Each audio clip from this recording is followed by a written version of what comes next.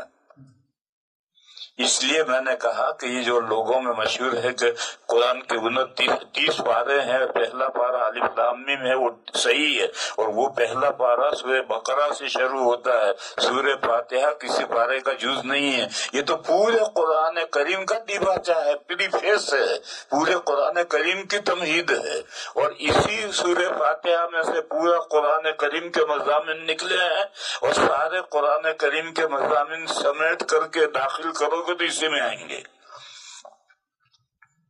لوگوں نے سورہ فاتحہ کی بڑی لمبی لمبی تفسیریں کی ہیں، عام تفسیریں بھی بہت لمبی ہیں، اور تفسیر حقانی تو میں تو 200 صفحے کی تفسیر ہے سورہ فاتحہ کی، لیکن پوری تفسیر پڑھنے کے بعد بھی یہ پتہ نہیں چلتا کہ یہ سورہ فاتحہ پورے قرآن کی ماں کیسے ہے، اور اس میں کیا مضامین ہیں جو پورے قرآن کریم میں پھیلے ہیں، اور قرآن کریم کے مضامین کو سمیٹ کر گھسا ہے تو اس میں کیسے گھسیں گے، اس کو کوئی نہیں بیان کرتا۔ اس لیے میں نے یہ سورت شروع کی ہے تاکہ میں آپ کو یہ سمجھاؤں کہ یہ فاتحۃ الکتاب یعنی قرآن کا پریفیس، قرآن کا دیباچہ، قرآن کی تمہید کیسے ہے، اور ام الکتاب قرآن کی ماں کیسے ہے، اور سورہ فاتحہ میں کیا مضامین ہیں، اور وہی مضامین پورے قرآن میں کس طرح سے پھیلائے گئے ہیں، یہ مضمون مجھے سمجھانا ہے۔ لیکن آج اگر